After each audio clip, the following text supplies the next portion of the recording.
All right, Rabbi, good morning. Good morning. Let us begin by thanking all of our sponsors for this morning's share. To thank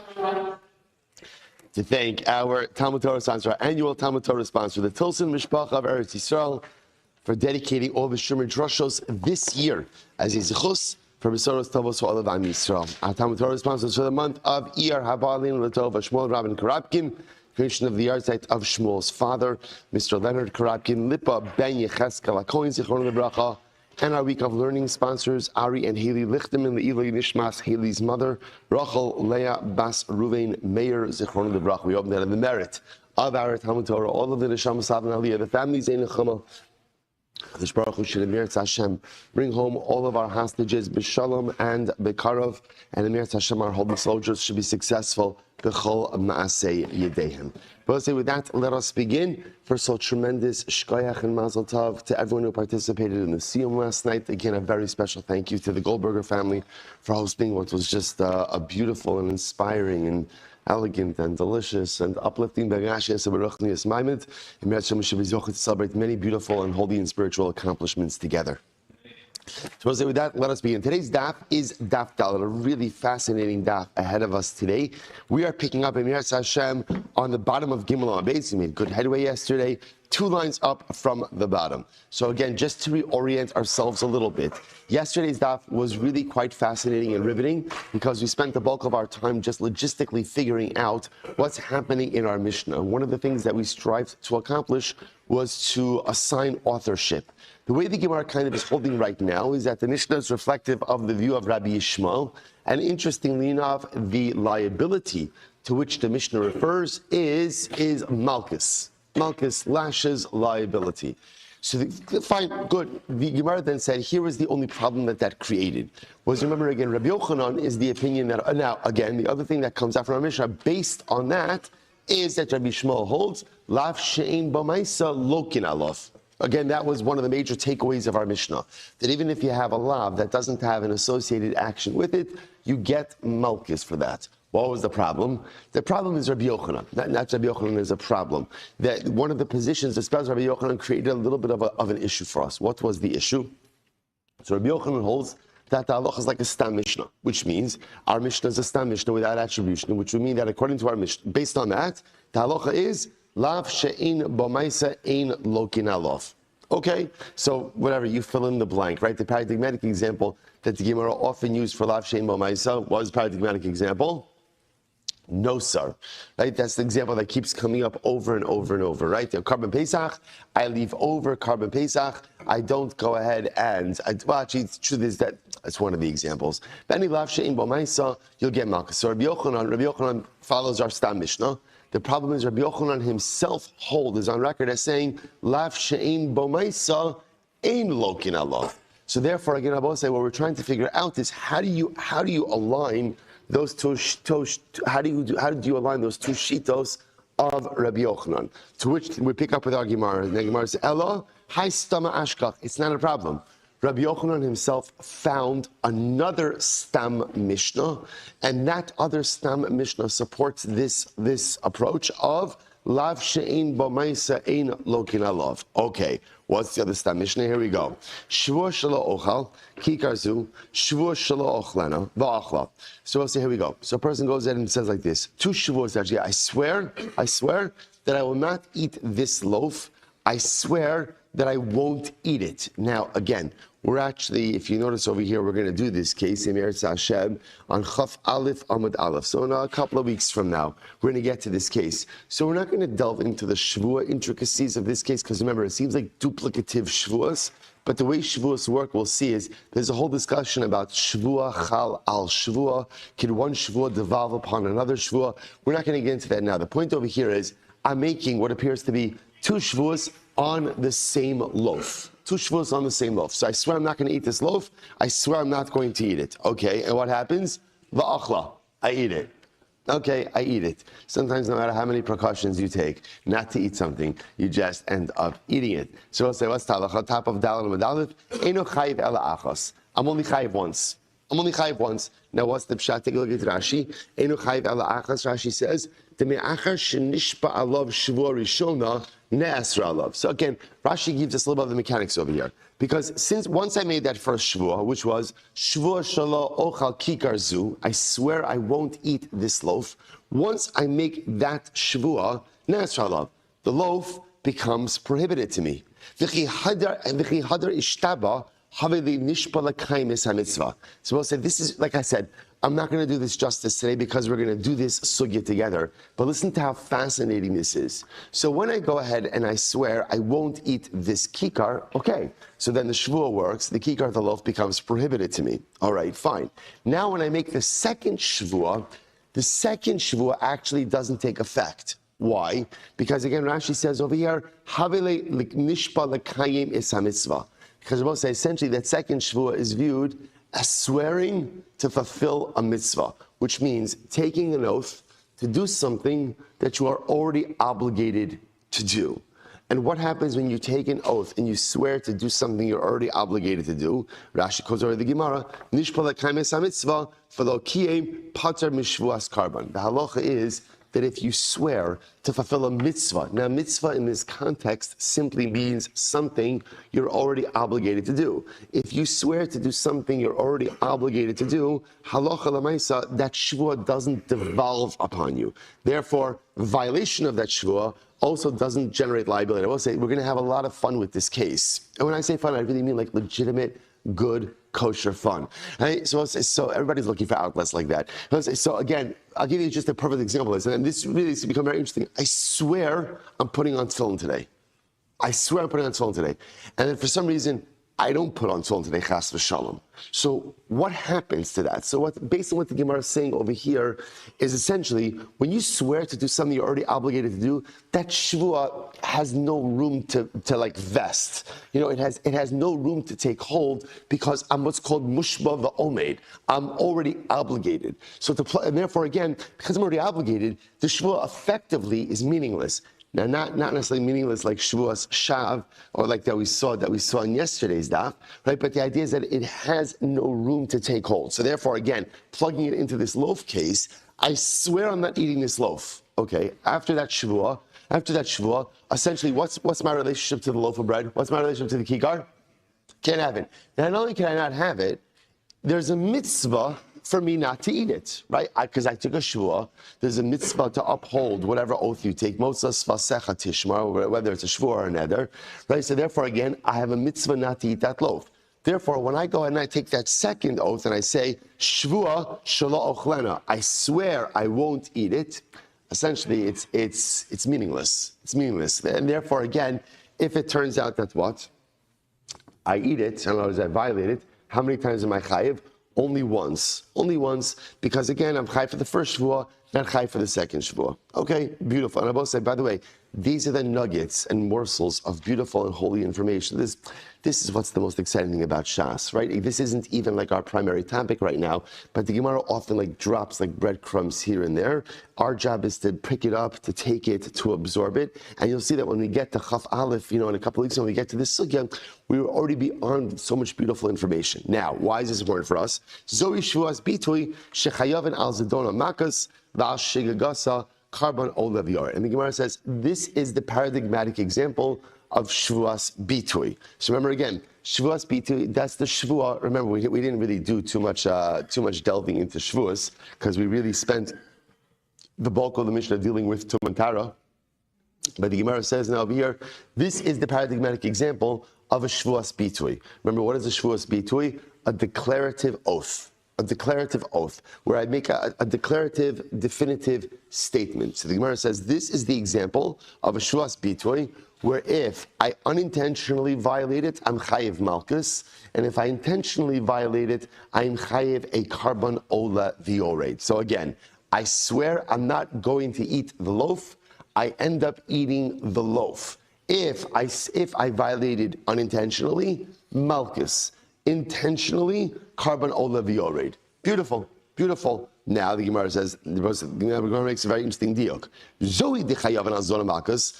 Right, this case is the example where if I willfully violate this Shevuos bitui, I'm chayiv malchus. What can you infer from here? Aval ochal v'lo achal lo lucky.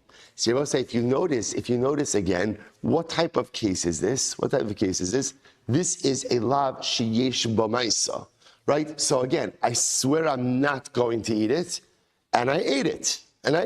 So I did something dynamic. I did something positive. I ate the loaf. The Gemara says, oh, that's the case of Shevuos bitui, where ultimately, again, intentional violation, carbon olivir. The Gemara says, ooh, interesting. That's the case. What if you flipped it, right? I swear that I'm going to eat the loaf, and I don't eat the loaf. It sounds like based on this, that what? That I would not be in violation of Malchus. No, actually, I would not be in violation of the Shevuah, and therefore, if for unintentional violation, I would not be chayiv Malchus. I would not be chayiv Malchus. Now, we'll say, now why not? Based on what? Why wouldn't I be chayiv Malchus for that? Why not? Because bepashtos, that's a lav she'ein bo ma'isa. Because failure to eat the loaf, okay, got it, I'm in violation of the Shevuah, but it's a passive violation. It's a lav she'ein bo ma'isa. So because it's a lav she'ein bo ma'isa, ultimately, again, I don't get malchus. Now we'll say, what do we just see over here?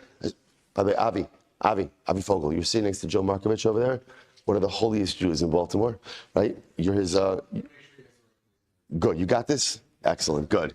Joe, you have any problems, or you don't like the shear, you don't like the coffee, you go to Avi. All right, he's your guy. All right. So the Gemara says as follows, or Jeremy Lassen. I think you learned with Jeremy in Eretz Yisrael, right? What? No, you didn't do anything. Wasn't Joe your chavrusa in Eretz Yisrael?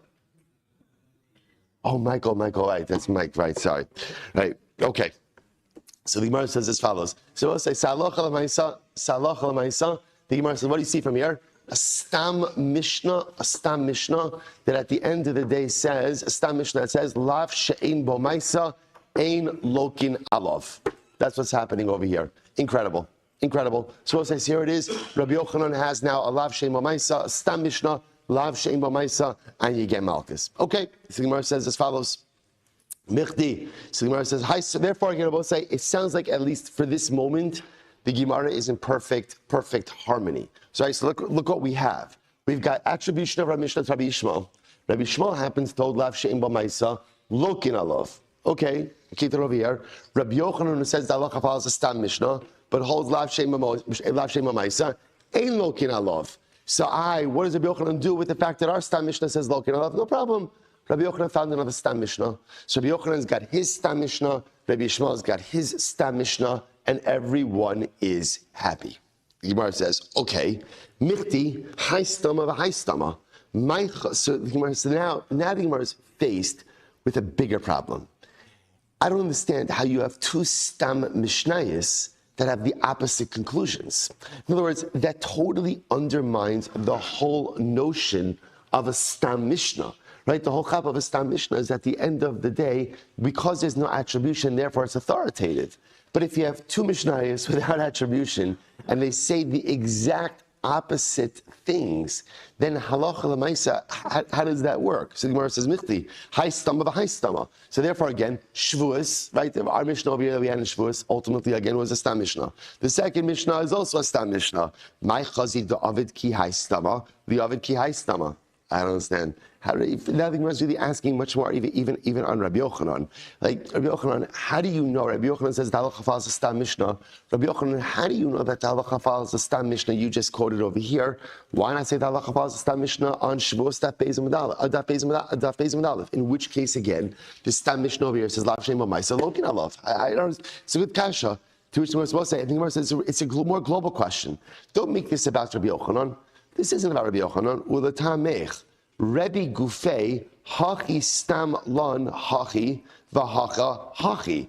Now the Gemara asks a bigger question. Rebbi, we'll say this is like big. Now we're kicking this all the way up the chain over here.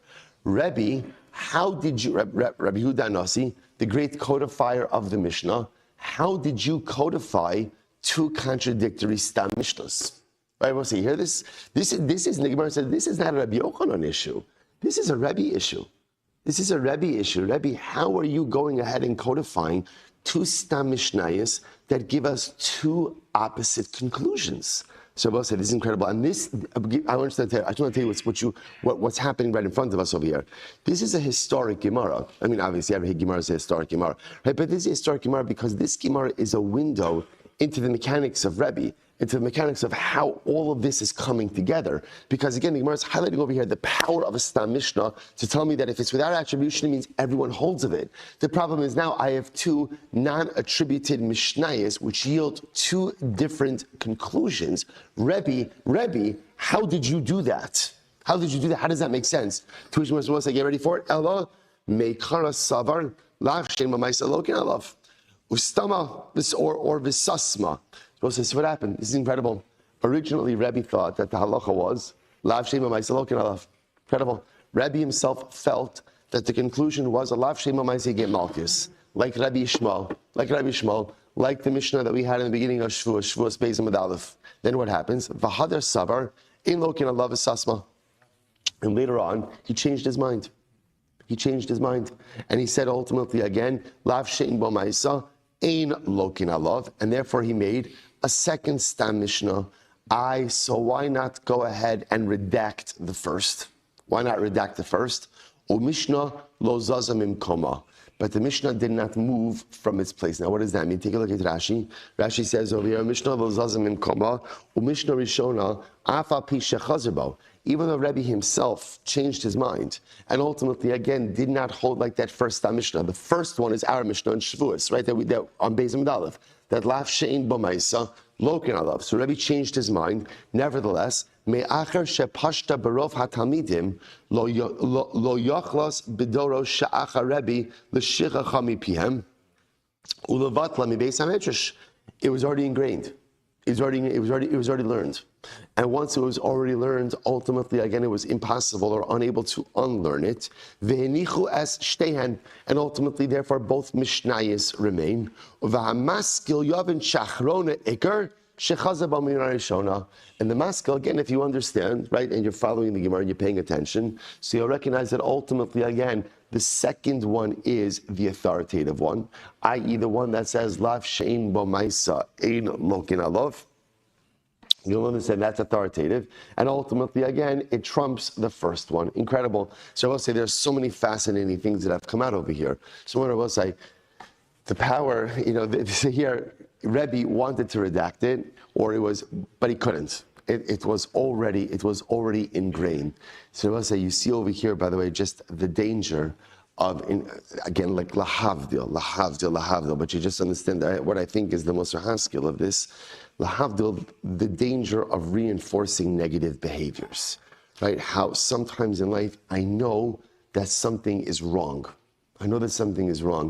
But yet I keep on doing it over and over and over. And we know this, we all struggle with this in different ways.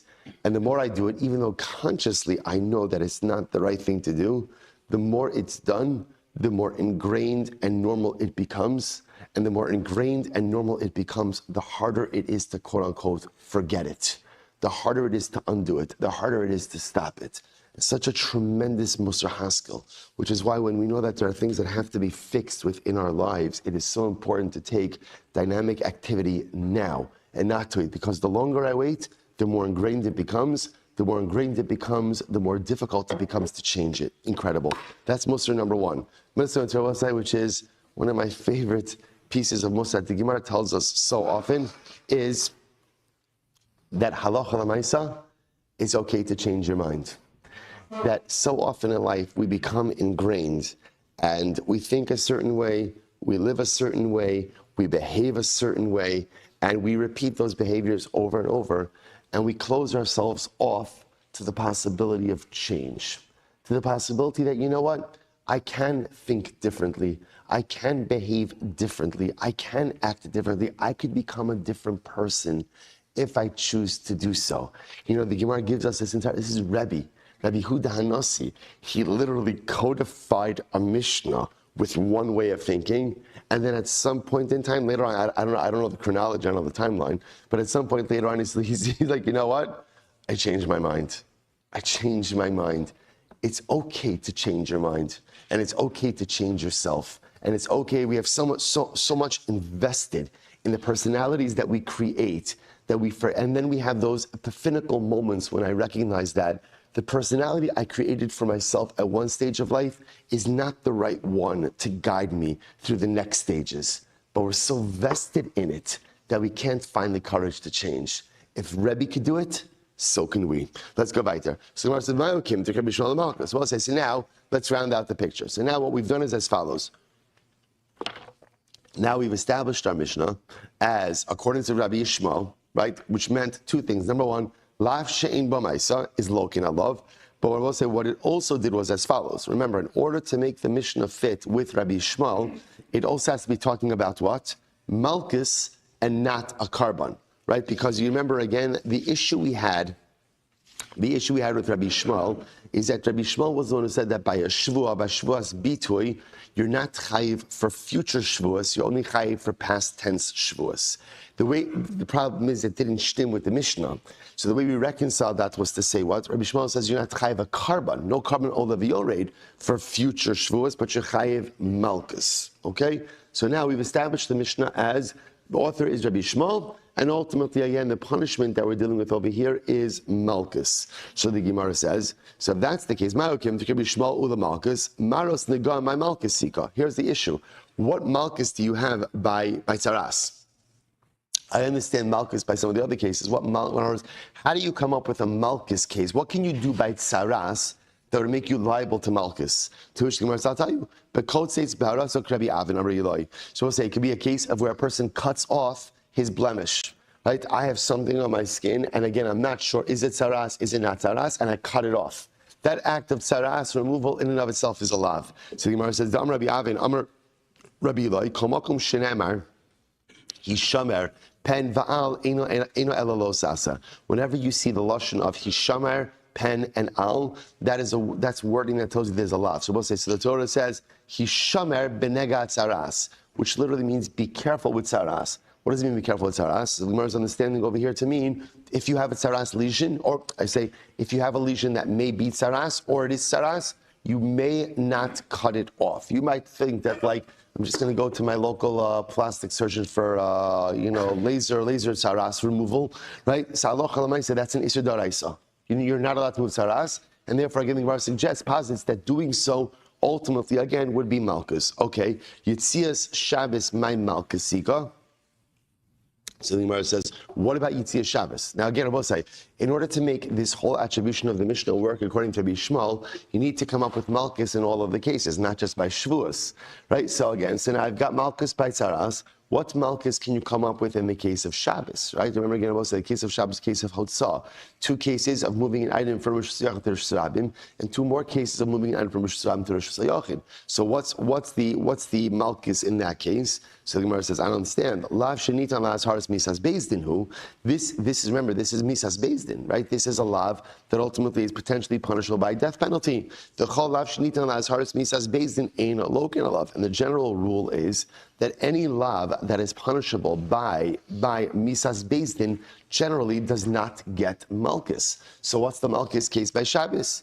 To which the Gemara says, mishum hachi kamok mina Rabbi Shmuel, the Amar Lav Shnita Las Haras Misas Bezdin Lokin Alav. Oh, fascinating. Who knew? Rabbi Shmuel happens told that even a lav that is punishable by a Misas Bezdin is still subject to Malchus. So I'll say, by the way, you begin to see, it's fascinating to see, Rabbi Shmuel has a lot of these very interesting shitas, right? Lav Shein B'maisa Lokin Alav. Lav Shnita Las Haras Misas Bezdin, it's right, a lav that is punishable by a death penalty. Lokin alav. Okay, fascinating. Ha lav hachi. So we'll say the Gemara says ha lav hachi. Now, interestingly enough, if you were not able to go and answer up all of these questions, what would you say? Kaima Rabbi Akiva. You would have set up the Mishnah like Rabbi Akiva. And we'll say, what was the problem? Remember again, according to why did we shift it from Rabbi Akiva?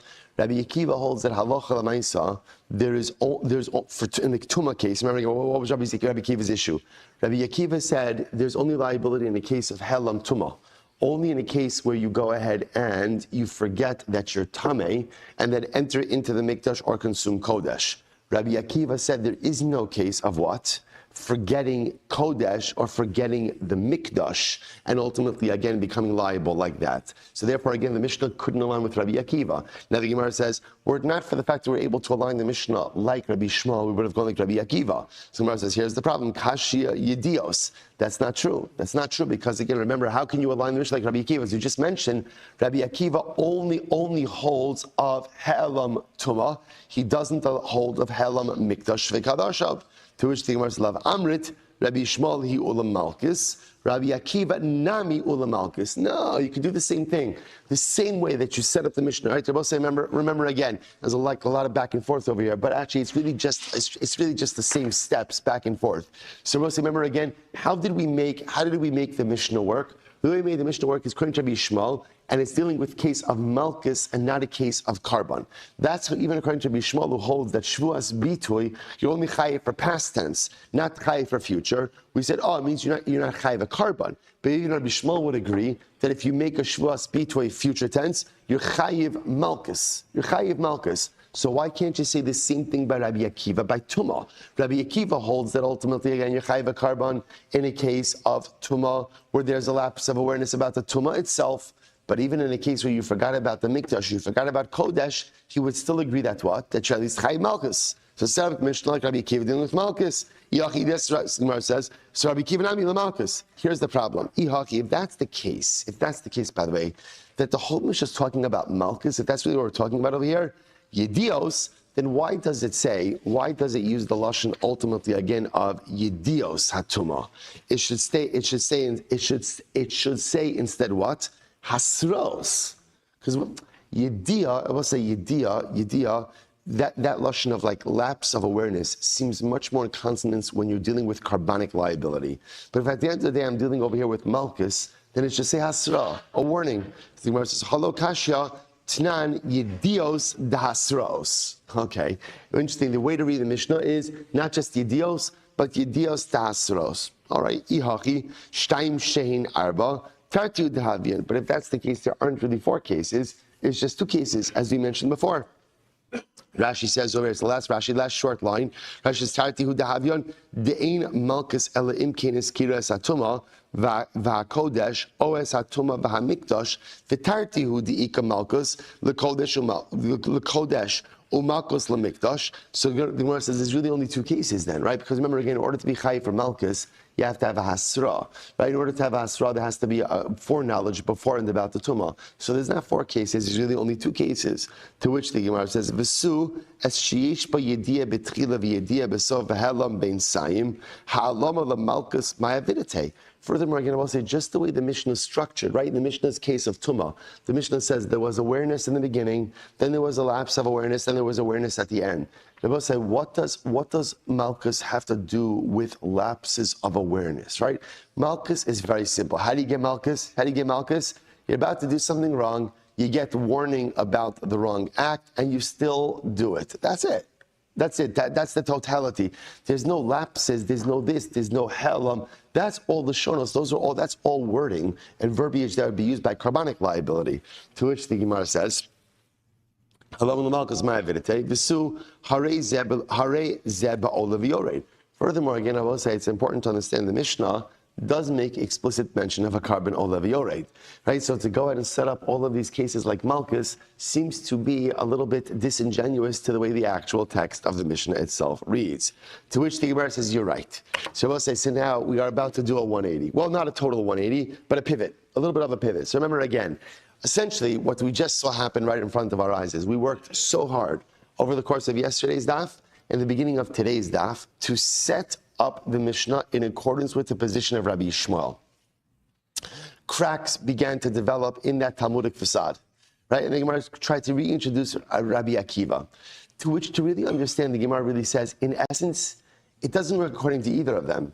Because according to either Rabbi Shmuel or Rabbi Akiva, the only way to make the Mishnah work according to those opinions is how? Is Lamaisa to go ahead and set it up that it's dealing with Malchus. The problem is the Mishnah doesn't really read that way. The Mishnah really is focused on carbonic liability, at least in the case of Tumah and Tara for sure, and certainly, and it sounds like by Shevuos also. So therefore, it really doesn't work. So therefore, we'll say a new pivot. We'll say, by the way, there's a tremendous Mr. Haskell in this also. sometimes we see what was the Gemara trying to do, and this is quite fascinating. The Gemara was trying to go ahead and fit the Mishnah into a particular opinion, as opposed to going ahead and fitting an opinion into the Mishnah. So we'll say, and we do this all the time in life, right? In other words, I have a certain opinion, I have a certain mahalach, and I try to fit reality into my opinion. Sometimes it works, but more often it doesn't, especially if my opinion is wrong. Right? So people spend a lot of time trying to go ahead and kind of conform the reality to fit their own ideas, isms, outlooks, shitas, hashkafas, instead of taking a step back and trying to understand what the reality is, and then forming my opinions and understandings based on objective reality. So that's what just happened over here. The Gemara tried so hard to fit everything into the positions of Rabbi Shmuel and Rabbi Akiva, but it turns out that neither of them really work for the whole Mishnah. Therefore, here we go. Rabbi Yosef, here it is. Rabbi Yosef saves the day. Rebbi. The truth is, the author of our Mishnah, okay, this is not a Chiddush, is Rebbi. Rabbi saying, now watch this. V'nosiv le'aliba de tanoi. Rebbi is actually adopting different opinions for different topics. Here we go. B'yedios nosiv Rabbi Shmuel. When it comes to yedias atuma, right, he holds like Rabbi Shmuel. Now, Rabbi Shmuel holds that there are two cases of tuma liability. What are the two cases? Either where I forget that I'm tameh, and I enter into the mikdash or consume kodesh, or I remember that I'm tameh, but I forget that it's the Beis HaMikdash, or I forget that ultimately I'm consuming Kodesh. That's Rabbi Shmuel. That's the two cases that are for. And b'Shevuos, when it comes to Shevuos, Nasiv like Rabbi Akiva. Ultimately, again, he holds like Rabbi Akiva. We'll say, what does Rabbi Akiva hold? Rabbi Akiva holds that Shevuos bitui is what? For future tense and past tense. Beautiful. Because the Mishnah does not work solely according to one of those opinions. So what does Rebbi do? Rebbi is accepting different opinions for different cases. So in the case of Tumah, he'll hold like Rabbi Shmuel, beautiful. And in the case of Shevuos bitui, he'll hold like Rabbi Akiva. Incredible. Amar Vashi, Amri Slishmei Dekamei Rav Kahana. So I said this over in front of Rav Kahana, but Amrli, Lo tema Rebbi nasiv la'aliba de tanoi, v'leilo svirale, ela Rebbi tame de nafshe mifarish. So it's interesting. Rav Kahana just added on an interesting connection over here. Don't think that Rebbi was only going ahead and simply espousing other people's opinions, but he himself didn't hold that way. That's not the case. In fact, what ended up happening here, Rebbi is aligning himself, or is aligning the Mishnah, with Rabbi Akiva when it comes to Shevuos and Rabbi Shmuel when it comes to Tumah. But that's also because this was Rebbi's personal position, right? In other words, Rebbi's not only trying to frame a Mishnah, Rebbi himself is also espousing his own opinion through the Mishnah, because Rebbi himself holds like Rabbi Akiva in the case of Shevuos bitui, and like Rabbi Shmuel in the case of Tumah. Here we go. The Gemara says, "V'sanyo minayin sheim chayiv ela al sheyish ba yediyah b'tchila v'yediyah b'sov ela ben sayim." How do you know that in the case of Tumah, you're only chayiv a carbon ola v'yored if there was Tumah awareness in the beginning, then you forgot that you were tamei. Or by the way, I will say, when I say forgot that you were tamei, or remember that you're tamei entering into the mikdash. In other words, how do I know that in the case of Tumah liability for carbon ola v'yored, there's awareness, lapse of awareness, and then secondary awareness afterwards? How do I know that that's the case of carbonic liability? Talmud Lomar, v'ne'elam shnei pam div Rabbi Akiva. Rabbi Akiva says, the source is v'ne'elam twice. Ne'elam twice.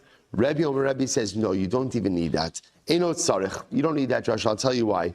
Harehu Omer. The pasuk says about Amud Beis. Harehu on the Omer v'ne'elam. So the pasuk says v'ne'elam. Literally, again, it was forgotten. Now, what does this mean? Michlal diyada, right? Obviously, in order to forget something, what has to happen? What has to first happen? You first have to know it. So Rebbi says like this. So clearly, the pasuk is talking about someone who knew that they were tamei. They knew that they were tamei, and then they forgot their tumah. The Gemara says, right? So therefore, I will say the word v'ne'elam itself indicates to me that I knew something at a certain point, right? I knew, then I forgot. V'hu yada, but then the pasuk also says v'hu yada, and he knew. So if you notice, by the way, what's happening over here, awareness is really mentioned twice, right? So interesting, from the word v'ne'elam, and he forgot, That means he knew at one point. And then the pasuk also says he knew. V'hu yada, he knew. So the Gemara says, Hare kan shtei yedios. There's two awarenesses over here. Two awarenesses over here. Em kain ma talmud lomar v'ne'elam. So ultimately, again, if there are two awarenesses over here, then why does the pasuk need to indicate? Why does the pasuk need to say forgot twice? V'ne'elam was forgotten from him twice. L'chayiv al helam tuma v'al helam mikdash. Beautiful.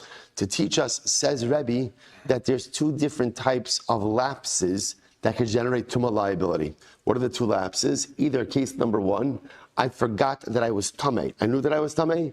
I forgot that I was tamei. During that lapse of awareness, I did one of two things. Either A, entered into the Beis HaMikdash, or B, consumed kachim. Then afterwards, what happened? I remembered, right? I remembered that I was tamei, and therefore I did all the things, covered all of the yored. And then there's a second case. What's the second case? I remembered that I was tamei, never forgot that I was tamei. I forgot that I was entering into the Mikdash, or I forgot that I was consuming Kodesh. Then, and therefore, again, afterwards, I remembered what it is that I did. So Shavuos says, therefore, what do you see from here? These are the two cases of Rebbi. Now, this is Rebbi himself, right? This is Rebbi himself. But just when putting together the Mishnah, Rebbi finds a Tana, right? Rebbi finds a Tana, or Rebbi finds another Tana, ultimately, who holds this same way. Who was the Tana who held this way? Rabbi Akiva. This is Rabbi Akiva, right? Rabbi Akiva held this way, and therefore, all Rav Kahana is coming along and saying is, see, the way Rav Yosef made it sound is Rebbi set up the Mishnah, and when setting up the Mishnah, Rebbi found different Tanaim who held different ways. Rav Kahana is just saying, by the way, just understand, it's not just that Rebbi found other Tanas. These other Tanas also hold the same way that Rebbi himself holds. So Rebbi himself, his own personal Shita, was like Rabbi Shmuel in the case of Tumah, and therefore, again, there's Tumah liability both for forgetting your Tumah status, as well as forgetting that it was Mikdash or Kodesh. Incredible. Shevuos. So we'll say, so again, what about in the case of Shevuos? Now remember again, what did we say before? Who does Rabbi hold like in the case of Shevuos? Who does he hold like? Rabbi Akiva. Right, because remember again, Rabbi Akiva holds that by Shevuos bitui, you chayiv both if what? Whether the Shevuah is in future tense, right? Ochal v'shalo ochal, or past tense, achalti v'shalo achalti. Now, Rav Kahana is suggesting Rebbi himself holds that way as well. Where do you see that? Shevuos te'istei taimei dinav shemi nalon. From where do you see that Rebbi, right, that this is Rebbi's personal position as well? Svarahu, ultimately, again, it's a svara. Okay, so apparently a svara. Smar says, what does that mean? Lishna achrina, Smar espouses a different lashon. Ashkechan b'yediyas te'savarlak Rabbi Shmuel, b'shvuos te'savarlak Rabbi Akiva minalon. Svarahu. So we'll say it's a svar. In other words, it's a svara that Rebbe himself holds this way, that by Shevuos bitui, you're chayiv not only again for past tense Shevuos, but also for future tense. Now, what does that mean? It's a svara. So the Gemara says, Rabbi Akiva, my time become a chayiv l'shavar. So we'll say, why does Rabbi Akiva hold that you're chayiv for a past tense Shevuah? Why is that? The darish riboy umeute. Okay, so we'll say, get ready for this. We're going to see that, now, here's what's interesting. It appears, based on the way the Gemara is going now, and again, this is also the way we read the Mishnah, that the paradigmatic case of Shevuos bitui is actually future-oriented, right? The paradigmatic case, right, of a declarative Shevuah is, I will eat, I swear I will eat, or I swear I won't eat, okay? The drasha isn't in it, because remember, that's how the Mishnah explained. It was Shtayin, Shein, Arba. The two biblically paradigmatic cases of Shevuos bitui were future-oriented Shevuos, which then yielded the second two, which were what? Past tense, right? Shevuos sha'achal, Shevuos shelo achalti. Now watch this. Where does Rabbi Akiva get all of this from? He darshans riboy umiuti. Now both say this is really exciting, because remember, this gets to the core of what we call our exegetical principles. Remember again, they will say there are different mechanisms through which one can darshan the psukim of the Torah. Now again, obviously, you don't wake up one morning and decide which exegetical principle you want to use, right? That's not us. I mean, halavai, that's what gets you up in the morning, right? Zachisa, right? But lamaisa, again, what we're talking about over here is these psukim are darshaned through 12 different exegetical avenues. Obviously, different Tanoim had different Mesoras. They had different traditions from their Rebbeim, going back all the way to Moshe Rabbeinu, about how to darshan different psukim. Rabbi Akiva ultimately again darshaned through Riboy Umeute. Okay, now, and we're going to see how this plays out in just a moment. Rebbi Nami Darish Riboy Umeute, and Rebbi also generally used that same exegetical principle. So because Rabbi Akiva used Riboy Umeute and Riboy Umeut, because Rabbi Akiva used Riboy Umeut, and Rebbi also used Riboy Umeut, it is logical to say that Rebbi held like Rabbi Akiva. Okay, let's put a little bit more meat on the bones over here. Desanya, here we go. Rebbi Omer. So first of all, just an example over here of how Rebbi darshans Riboy Umeut. Okay, here we go. Desanya, Rebbi Omer, Bakol Poldin Bechar Adam Chutz Min Ashtaris. This is very interesting. Rabbi say Pidyon Bechar. Right, the halacha is firstborn son has sanctity, and the halacha is what's called Pidyon Aben. Pidyon Aben. What's the process of Pidyon Aben? I go to the Kohen, I give the Kohen, right? I give the Kohen, or the Kohen asks me, what do you want to do? Do you want the kid to retain his Kedusha, or do you want to redeem him? Do you want to redeem his firstborn sanctity? If I want to redeem the firstborn sanctity, I could transfer the sanctity on to 5 slun. 5 slun. So Gemara says as follows. The Gemara says, so Rebbe holds, you could redeem your firstborn child on anything with the exception of documents. I will say, what does it mean, a document? Let's say, again, I have a firstborn son. I want to redeem him. I happen to have a document in my possession that says, Ruben owes me 5 slime. So I have a loan document. And again, the loan document is worth a debt of 5 slime. So I say to the Kohen, here's what we're going to do. Let's go ahead. I'll give you the document, in lieu of actual cash, and we'll use that. So Rebbe says, it doesn't work. You can be polded pretty much with anything except the document. Rabbanan say, Bakol poldin b'char adam chutz me'avodim shtaros v'karkos. Rabbanan say, in general, you could redeem a firstborn with anything, with the exception of slaves, shtaros documents, and karka. So we'll say, what's the machlokes over here? My time with the Rebbe. What's Rebbe's logic? Darish riboy umeute. Rebbe in general darshans are riboy umeut. What's riboy umeut? Here we go. We'll say upidu yav miben chodesh. So we'll say the pasuk says you shall redeem him from 1 month old. Now again, pidu yav is a riboy, which means pretty much you could redeem him with what? With anything. With anything. Okay, so the Gemara says, Riba, be'erkicha kesef chameshes shkalim, but then it says again with the value of something that is 5 shkalim, right? Silver worth 5 shkalim, mi'et, that's a mi'ot, right? Again, I will say, riboy means, right, again, like a being marba, you're including everything. Now here there's a mi'ot that is 5 shkalim of, 5 silver shkalim, that's a mi'ot. Tifta, and then it says, he shall be redeemed. That's a riboy again. Chazav riba. So what do I have over here in this pasuk? Riba umiet v'riba. So there's a riboy, right? There's a riboy. Piduyav. There's a miut. Be'erkecha kesef chamesh shkalim. And then there's a riboy tifta. They will say, what do you do when you have a riboy, a miut, and a riboy? What does that do? So the Gemara says, riba hakol. In general, the result of a riboy, miut, and riboy is ultimately everything is included. Riba kol mili. They will say, but it includes everything with a carve out, or carve out is the wrong word, with an exclusion. What's the exclusion? Umay miet shtaris, right? It includes everything. What does it exclude? It excludes shtaris. Now both say, why would it exclude shtaris? Why exclude shtaris? Because ultimately, again, a shtar does not have an inherent value. Rashi says over here, Chutz min ashtaros, hayachayev lo adam b'shtar heislam benasan lo osa shtar lakoim pidyon eno b'napad. About good. Rashi says that's earlier. I'll say why? Because the shtar does not have an inherent value, right? In general, the only value a shtar has is what? What's the value of a shtar?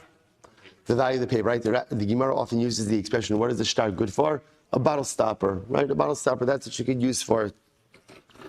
So therefore, again, because it has no inherent value, therefore halacha l'maisa, you cannot use it for pidyon aben. For Rabbanan, I'm supposed to say that's Rebbi, right? And therefore, Rebbi's coming to this conclusion ultimately again through a riboy, a miot, and a riboy. On the other hand, for Rabbanan, dashi klali uprati. Rabbanan, on the other hand, don't use riboy or miot. Instead, what do they use? They use klal uprat. Now watch this. Rabbanan dashi klali uprati. Upidu yav mi ben chodesh klal. You shall redeem him from the age of 1 month, klal. Right? That is a general statement. Be'erkecha kesef chameshes shkalim, prat. Then it says you shall use silver of 5 shkalim. That's prat, right? That is a limiting detail. Tifte, ultimately again you shall redeem him. Chazar v'kala. Both say, do you see what's happening over here? And this, you don't often see it like this. They're dashing the same words, right? Literally again, it's the same exact words, right? Piduyav. Chameshes, right? Chameshes shkalim, right? Oh, I'm sorry. Be'erkecha chameshes shkalim. Be'erkecha kesef chameshes shkalim. Tifta. Same 3 phrases, same 3 words.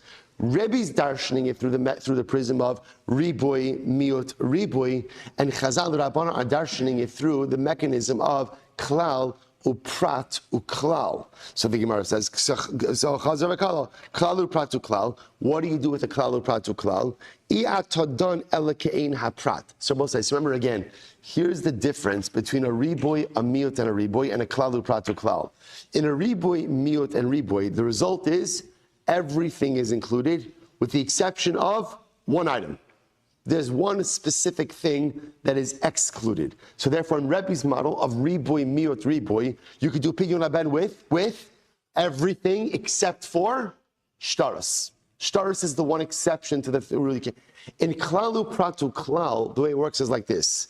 Everything is included, right? But the klalu pratu klal says like this. It creates a paradigm. Right? But there is a whole category excluded from the paradigm. Riboy, miut, or riboy excludes one thing. Klal, uprat, uklal creates a rule, but the rule usually excludes a category of things. You hear this distinction? Now watch this. Therefore, according to the Rabbanan, i'atadain elikein aprat, the category that is excluded is the category that conforms to the details of the prat. Maha prat mufurash, davar hametaltel v'gufa mammon. So what was I? So again, the prat. What was the prat over here? What was the prat? The prat was silver. Was silver, right? The chamesha shkalim, right? The five shkalim of silver. Now watch this. What's unique about the prat? Ma prat mufurash davar hametaltel v'gufa mammon. So what was I? The prat. Silver is number 1, movable, right? Movable and inherently valuable, right? So therefore, I will say essentially. To say a little bit differently, in klalu pratu klal, the prat defines the klal. The prat defines the klal, right? The limiting item, the specific item, defines the klal, and therefore, again, creates the klal, and by definition, excludes the entire category of things that don't fit into the klal, right? Sin riboy, miut, riboy, ultimately, again, so in both cases, the excluding piece defines that which is included and by definition is excluded, right? So ultimately, again, in the riboy, miut, riboy, essentially what's included is anything that is inherently valuable, right? What's excluded? Something that is not inherently valuable. What's the only item that's not inherently valuable? A shtar. In riboy, miut, riboy, in klalu pratu klal, so ultimately, again, the prat defines the parameters of the klal. So what's unique about the prat in this case of silver? Number 1, inherently valuable. Number two, movable. So therefore, what Rabbi say, what is that? This is incredible. I've called davar hametaltel v'gufa mammon. Therefore, again, for pidyon haben, you could use anything that is inherently valuable and ultimately movable. What does that exclude? Yatsu karka she'ein metaltelin. Ultimately, again, it excludes karka that is not movable. Yatsu avodim shukshulu karkos. It excludes avodim which are compared to karka. Yatsu shtaros she'af al pi shemetaltelin ein gufa mammon. Ultimately, again, it excludes shtaros. It excludes shtaros which are not inherently valuable. So we'll say, so watch what just happened over here. So remember again, we'll say, so we're gonna pause here for just a second. So just understand what's happening, right? Just good news. Good news is we know what's going on in the Mishnah, right? The Gemara is now suggesting is the Mishnah up until now we were focusing on who does the Mishnah align with, Rabbi Akiva or Rabbi Shmuel. Now we're saying what? Both. Rebbi picked and chose, right? Chose, right? Sorry, right? He went, right? It's Baltimore, right? He went ahead, right? So he went ahead and he chose different opinions for different. So he's holding both like Rabbi Shmuel and like Rabbi Akiva. Like Rabbi Akiva, ultimately again by Shevuos, and like Rabbi Shmuel, ultimately again by Tumah. We established how he, and now Rav Kana came along and said, by the way, these are Rebbe's personal opinions also.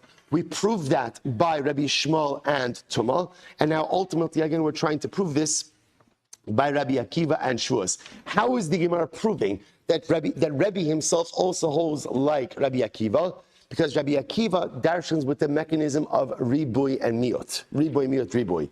Now the Gemara is just trying to show that Rebbi goes ahead and uses that same exact mechanism for his drushas as well. We're not quite finished with it. We'll stop over here for today. We'll say, Shkoyach. All right, Chevron Zoom, have a great day, everyone.